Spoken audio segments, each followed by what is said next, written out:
family. My name's Susan. I'm one of the teachers on Camberley, and today I'm here to give you some top tips on how to pronounce contractions. So what are contractions?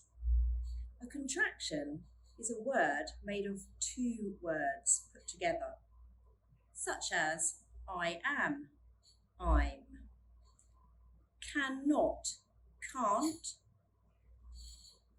We use common contractions in everyday speech, like I'm and we're. We also use it in informal writing. So how do we make contractions? A contraction is either a pronoun and noun and a verb, or a verb and not. We make contractions with the auxiliary verb and also with be and have when they're not auxiliary verbs. There's so many common contractions, but about 90 are used in standard everyday speech. So we're going to look at the verb be, and here's some examples.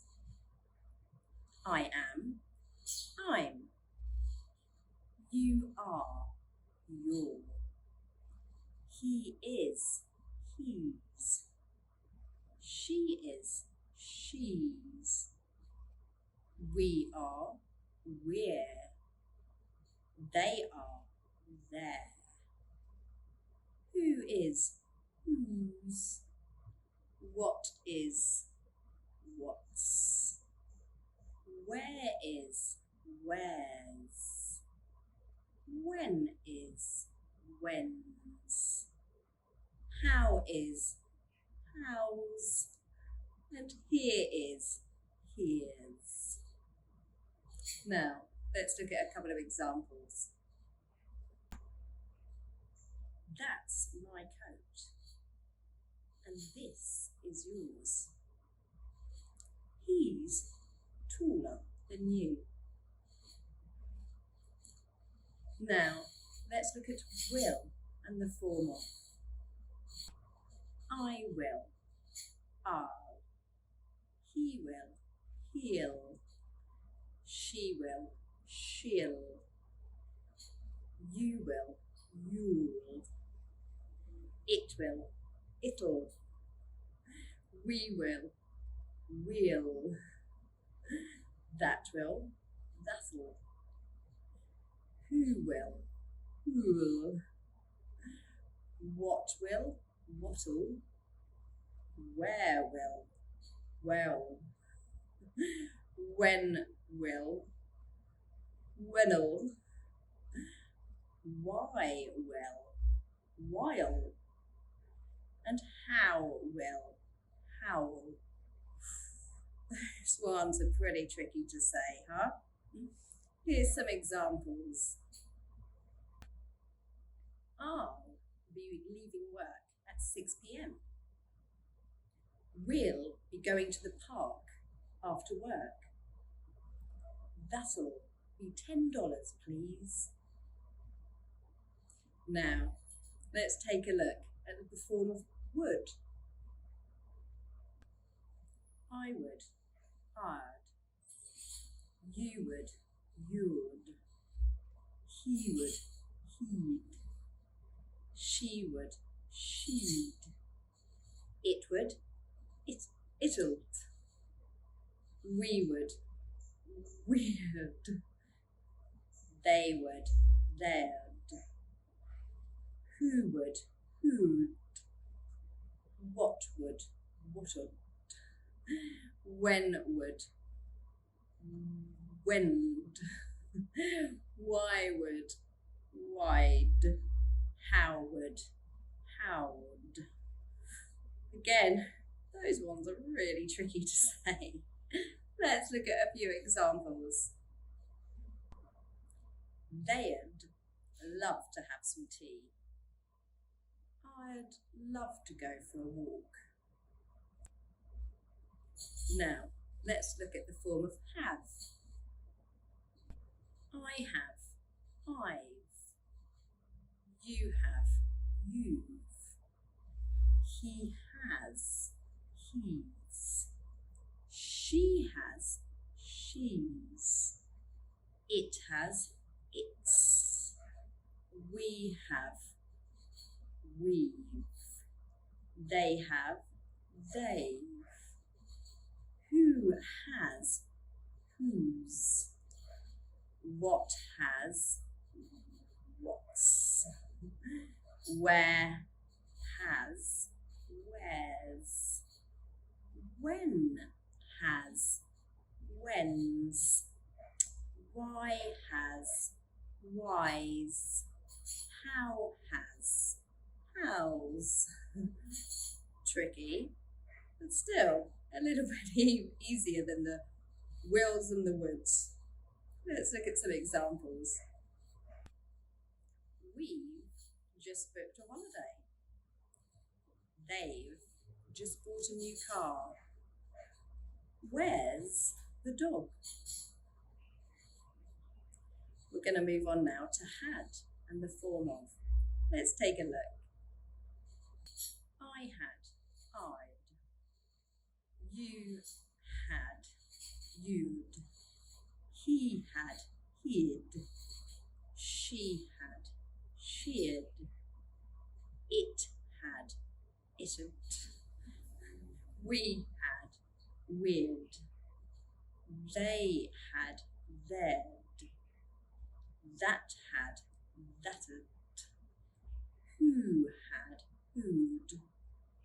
What had, what'd.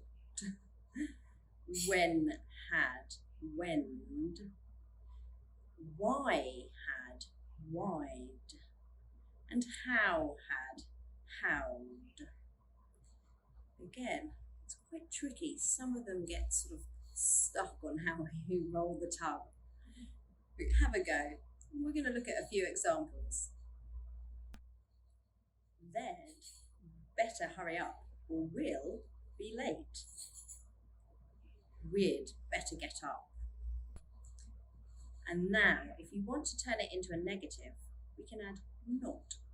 So let's take a look. Is not, isn't. Are not, aren't. Was not, wasn't. Were not, weren't. Have not, haven't. Has not, hasn't. Will not, won't. Would not, wouldn't. Do not, don't.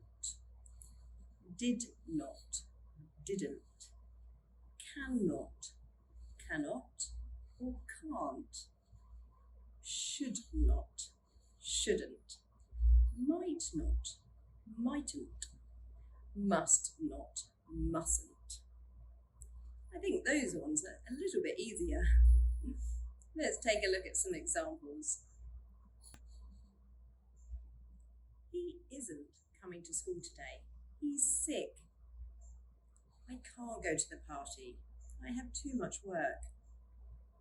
You shouldn't spend so much money on clothes. Last one now. Woulda, shoulda, coulda. Let's take a look. Would have, would've. Should have, should've. Could have, could've. Might have, might've. Must have, must've. Now, let's look at a few examples. I would have lent you some money if you'd had asked. You should have checked the tickets. You might have left your phone at home. Now, we need to be careful and not mix up possessive forms and contractions. A possessive form would be something like you're, there, it's. But the contraction form would be you are, you're, they are, there, it is, it's. Wow, that's a lot to take in today, isn't it? And even for me, a native speaker, some of those contractions are really tricky to form. But when you read contracted forms in text, do try and pronounce the contracted form. It's written for a purpose. So rather than pronouncing the two words separately, do try and read the contracted form. That will make you much more native when speaking. It's been a pleasure giving you some tips and some knowledge today about contractions. I'm on Cambly 6 days a week, so if you would like to have a chat with me, click the button. Cambly is an amazing platform, so if you're not familiar, it works 24/7. It's all around the world, so you can literally connect with a native English speaker in a time zone at a time that suits you. I hope to see you on Cambly soon, and good luck with that learning. Take care. Bye bye.